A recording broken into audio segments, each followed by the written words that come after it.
ನಮಸ್ಕಾರ. ಸಂಯುಕ್ತ ಕರ್ನಾಟಕ ನ್ಯೂಸ್ ಆಟ್ 7ಗೆ ಸ್ವಾಗತ. ನಾನು ನಿಮ್ಮ ಬಸವರಾಜಗೌಡ ಪಾಟೀಲ್. ಗುತ್ತಿಗೆದಾರ ಸಚಿನ್ ಪಾಂಚಾಳ್ ಆತ್ಮಹತ್ಯೆ ಪ್ರಕರಣವನ್ನು ಸಿಬಿಐ ತನಿಖೆಗೆ ಒಪ್ಪಿಸುವಂತೆ ಆಗ್ರಹಿಸಿ ಬಿಜೆಪಿ ನಾಯಕರು ಕಲಬುರಗಿಯಲ್ಲಿಂದು ಬೃಹತ್ ಹೋರಾಟ ನಡೆಸಿದರು. ವಿಪಕ್ಷ ನಾಯಕ ಆರ್ ಅಶೋಕ್ ಮಾತನಾಡಿ, ಆತ್ಮಹತ್ಯೆ ಮಾಡಿಕೊಂಡ ಗುತ್ತಿಗೆದಾರ ಸಚಿನ್ ಪಾಂಚಾಳ್ ಕುಟುಂಬಕ್ಕೆ ನ್ಯಾಯ ಸಿಗುವ ತನಕ ಹೋರಾಟವನ್ನು ಬಿಜೆಪಿ ಮುಂದುವರಿಸಲಿದೆ ಎಂದು ಹೇಳಿದರು. ಬಿಜೆಪಿ ನೇತೃತ್ವದಲ್ಲಿ ಜಗತ್-ವೃತ್ತದಲ್ಲಿ ನಡೆದ ಪ್ರತಿಭಟನೆಯಲ್ಲಿ ನೂರಾರು ಮಂದಿ ಪಕ್ಷದ ಮುಖಂಡರು, ಕಾರ್ಯಕರ್ತರು ಪಾಲ್ಗೊಂಡರು. ಪೊಲೀಸ್ ಬಿಗಿ ಭದ್ರತೆ ನಡುವೆ ಸಚಿವ ಪ್ರಿಯಾಂಕ್ ಖರ್ಗೆ ವಿರುದ್ಧ ಘೋಷಣೆ ಕೂಗಿ ಆಕ್ರೋಶ ವ್ಯಕ್ತಪಡಿಸಿದರು. ಸರ್ಕಾರ ಎಸ್ ಅಂದ್ರೆ ಸುಪಾರಿ, ಎಸ್ ಅಂದ್ರೆ ಸೂಸೈಡ್.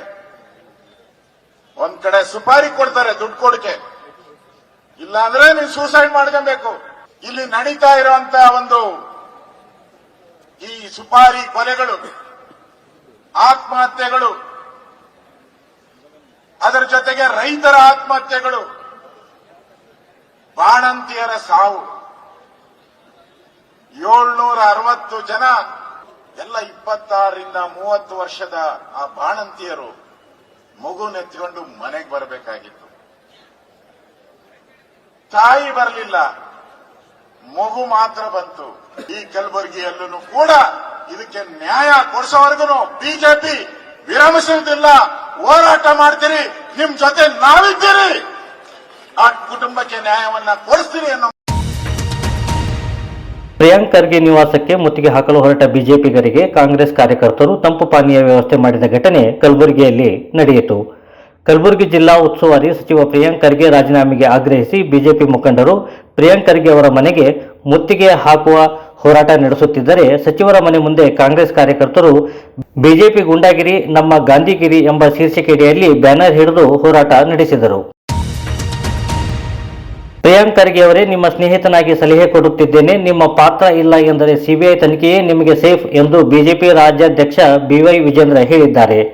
ಶಿವಮೊಗ್ಗದಲ್ಲಿ ಮಾತನಾಡಿದ ಅವರು, ಸಿಬಿಐ ತನಿಖೆ ಬಗ್ಗೆ ಅನುಮಾನ ಪಡಬೇಡಿ, ನಿಮ್ಮ ವಿರುದ್ಧವೇ ನಿಮ್ಮ ಪಕ್ಷದಲ್ಲಿ ರಾಜಕೀಯ ಷಡ್ಯಂತ್ರ ನಡೆಯುತ್ತಿದೆ ಎಂದರು. ಪ್ರಿಯಾಂಕಾ ಖರ್ಗೆ ಅವರೇ, ನಿಮ್ಮ ಸ್ನೇಹಿತನಾಗಿ ನಾನೊಂದು ಸಲಹೆ ಕೊಡ್ತೇನೆ. ತಾವು ಪಾಪ 4 ಚುನಾವಣೆ ಎದುರಿಸಿರ್ಬೋದು. ನಿಮಗೊಂದು ಸಲಹೆ ಕೊಡ್ತಾ ಇದ್ದೇನೆ. ನೀವೇನಾದರೂ ಪ್ರಾಮಾಣಿಕರೇ ಆಗಿದ್ರೆ, ನಿಮ್ದೇನು ಇದರಲ್ಲಿ ಕೈವಾಡ ಇಲ್ಲ, ಇದರಲ್ಲಿ ನಿಮ್ಮ ಪಾತ್ರ ಏನು ಇಲ್ಲ ಅಂತ ಹೇಳಿದ್ರೆ, ನಿಮ್ಮ ದೃಷ್ಟಿಯಿಂದ, ನಿಮ್ಮ ರಾಜಕೀಯ ಭವಿಷ್ಯದ ದೃಷ್ಟಿಯಿಂದ ಸಿಬಿಐ ತನಿಖೆನೇ ಸೇಫ್ ನಿಮಗೆ. ಅದು ಯಾಕೆ ಅಂತ ಹೇಳ್ತೇನೆ, ಸಿಬಿಐ ಬಗ್ಗೆ ಅನುಮಾನ ಪಡಕ್ಕೆ ಹೋಗಬೇಡಿ. ಪ್ರಿಯಾಂಕಾ ಖರ್ಗೆ ಅವರೇ, ನಿಮಗೂ ಯಾಕೆ ಸಿಬಿಐ ತನಿಖೆನೇ ಕರೆಕ್ಟ್ ಸರಿ ಅಂತ ಹೇಳ್ತೇನೆ ಅಂತ ಹೇಳಿದ್ರೆ, ಯಾವುದೇ ಕಾರಣಕ್ಕೂ ಈ ಸರ್ಕಾರದಲ್ಲಿ ಮುಖ್ಯಮಂತ್ರಿಗಳು ನಂಬಕ್ಕೆ ಹೋಗಬೇಡಿ.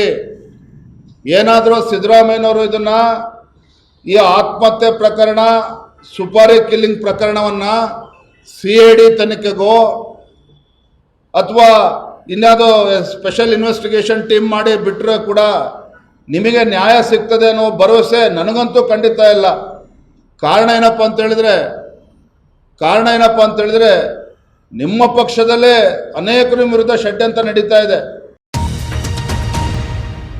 ಸತೀಶ್ ಜಾರಕಿಹೊಳಿ ಅವರು ಕರೆದಿದ್ದ ಔತಣಕೂಟದಲ್ಲಿ ಮುಖ್ಯಮಂತ್ರಿಗಳು ಭಾಗವಹಿಸಿರುವುದಕ್ಕೆ ವಿಶೇಷ ಅರ್ಥ ಕಲ್ಪಿಸುವ ಅಗತ್ಯವಿಲ್ಲ ಎಂದು ಸಚಿವ ಎಂ ಬಿ ಪಾಟೀಲ್ ತಿಳಿಸಿದ್ದಾರೆ. ಬೆಂಗಳೂರಿನಲ್ಲಿ ಮಾತನಾಡಿ, ಅದು ಆಪ್ತ ಸಚಿವರ ಸಭೆಯಲ್ಲ, ಅಹಿಂದ ಸಚಿವರನ್ನು ಕರೆದಿದ್ದಾರೆ, ತಮ್ಮ ಸಮಸ್ಯೆಗಳ ಬಗ್ಗೆ ಮಾತನಾಡಿದ್ದರಲ್ಲಿ ತಪ್ಪೇನಿದೆ, ಸಮಸ್ಯೆಗಳ ಚರ್ಚೆಗೆ ಸೇರಿರುತ್ತಾರೆ, ಬೇರೆ ಅರ್ಥ ಏಕೆ ಎಂದು ಪ್ರಶ್ನಿಸಿದರು. ಆಪ್ತ ಸಚಿವರಂತಲ್ಲ, ಆಪ್ತ ಸಚಿವರು ನಾವು ಇದ್ದೀವಿ.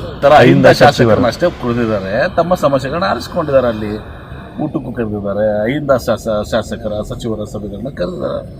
ಅಲ್ಲಿ ತಮ್ಮ ಸಮಸ್ಯೆಗಳ ಬಗ್ಗೆ ಮಾತನಾಡಿದ್ದಾರೆ, ಹೇಳಿದ್ದಾರೆ, ಊಟ ಮಾಡಿದ್ದಾರೆ, ತಪ್ಪೇನಿದೆ.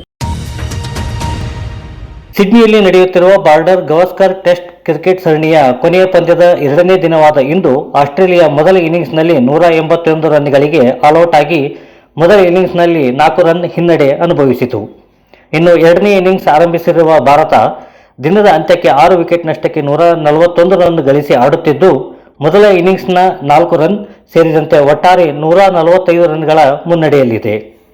5 ಪಂದ್ಯಗಳ ಈ ಸರಣಿಯಲ್ಲಿ ಆಸ್ಟ್ರೇಲಿಯಾ 2-1 ಮುನ್ನಡೆಯಲ್ಲಿದ್ದು, ಸರಣಿಯಲ್ಲಿ ಸಮಬಲ ಸಾಧಿಸಲು ಭಾರತಕ್ಕೆ ಗೆಲುವು ನಿರ್ಣಾಯಕವಾಗಿದೆ. ಇನ್ನಷ್ಟು ಬರವಣಿಗೆಗಳು, ವಿಶೇಷ ಲೇಖನಗಳು ನಿಮಗಾಗಿ ಕಾಯ್ತಾ ಇರ್ತವೆ. ಓದ್ತಿರಲ್ವಾ?